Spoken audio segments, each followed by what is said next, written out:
In fact তাদের টাকার উপরে আমরা বেশিরভাগ চলি, তাদের কিভাবে একটু সুযোগ সুবিধা বৃদ্ধি করা যায় এইগুলির ব্যাপারে আলোচনা হয়েছে। তারপর আপনারা জানেন যে এই গত সপ্তাহে মিলে প্রায় 3টা বড় ধরনের ফায়ার দুর্ঘটনা হয়েছে। এগুলি ক্ষেত্রে আপনারা সবাই একটু সচেতন করবেন, যেহেতু ফায়ারটা তো একটা দুর্ঘটনা, এটা কিন্তু নিজেদের একটু সচেতনতা থাকা দরকার। এবং আপনাদেরকেও নিজস্ব যে অফিসগুলি আছে ওইগুলিতে যে আপনাদের কিন্তু আছে ওই যে কী বলে এই যে ফায়ার এক্সটিংগুইশার, এই ফায়ার এক্সটিংগুইশারগুলো আপনাদের নিজস্বগুলিও যেন কাজ করে কিনা, আর এটা নিয়ে আপনারা একটু মাঝে মাঝে একটু প্র্যাকটিসও করবেন। আর ফায়ার ব্রিগেডও ইনস্ট্রাকশন দেওয়া হয়েছে, 2-1টা জায়গায় তারও একটা মহড়া করবে এইগুলির ব্যাপারে।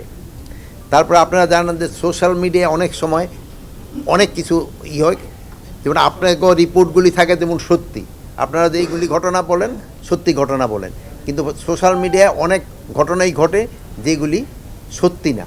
তো এইগুলি ক্ষেত্রে আপনারাই কিন্তু আমাদের থেকে এটা বেশি প্রতিকার করতে পারেন। আপনারা যদি সত্যি ঘটনাটা বলে দেন, তো সোশ্যাল মিডিয়ায় যদি কেউ অসত্য কোনো কিছু প্রকাশ করে, যেমন আগে পার্শ্ববর্তী দেশ অনেক অসত্য